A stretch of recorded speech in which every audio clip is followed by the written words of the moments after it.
যে অট্টালিকাটাকে, যে প্রাসাদটাকে, যে দালানটার 70,000 কামরা থাকবে। আল্লাহু আকবার। প্রত্যেকটা কামরা, প্রত্যেকটা রুমের মধ্যে 70,000 দরজা থাকবে। কত বড় থাকবে এক একটা কামরা! আল্লাহু আকবার। 70,000 যে রুমটা, যে কামরাটা দরজা থাকবে, ওই কামরাটা কত বড় হবে! এক একটা কামরাকে আবার ছোট ছোট না, দুনিয়ার কামরার মতো না।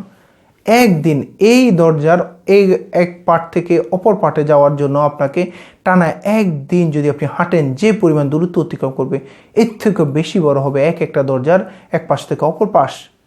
কত বড় হবে দরজাগুলা, কত বড় হবে ওই জান্নাতের রুমটা! 70,000 দরজা থাকবে।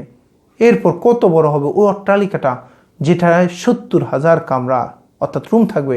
ওই অট্টালিকা, ওই দালান, ওই বালাখানাটা কত বড় হবে! আল্লাহু আকবার। এই জন্য প্রত্যেকেই 10 মিনিট লাগে না, আপনার সর্বোচ্চ 2 থেকে 2.5 মিনিট সময় লাগবে সূরা ইখলাস, কুল হুয়াল্লাহ সূরাটা পড়তে। বিসমিল্লাহির রহমানির রহিম। কুল হুয়াল্লাহু আহাদ, আল্লাহুস সামাদ, লাম ইয়ালিদ ওয়া লাম ইউলাদ ওয়া লাম ইয়াকুল লাহু কুফুয়ান আহাদ। এভাবে করে 10 বার আপনি পড়তেছেন, আপনার জন্য একটা জান্নাতে বালাখানা তৈরি হওয়ার হচ্ছে। প্রতিদিন পড়লে, প্রতিবার পড়লে, প্রত্যেক 10 বারের জন্য আপনার এক একটা বালাখানা তৈরি হইতেছে। জান্নাত আবাদুল আবাদ থাকার জায়গা। ওখানে যত বেশি আবাদ আপনি করবেন দুনিয়াতে থাকতে, তত বেশি ফল আপনি জান্নাতে পাবেন।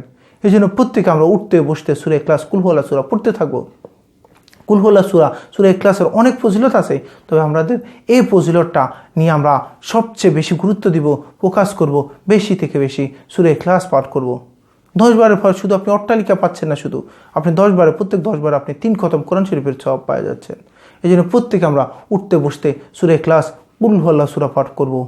উঠতে বসতে বেশিক্ষণ সময় লাগবে না, 2 থেকে 2.5 মিনিট সময় লাগবে।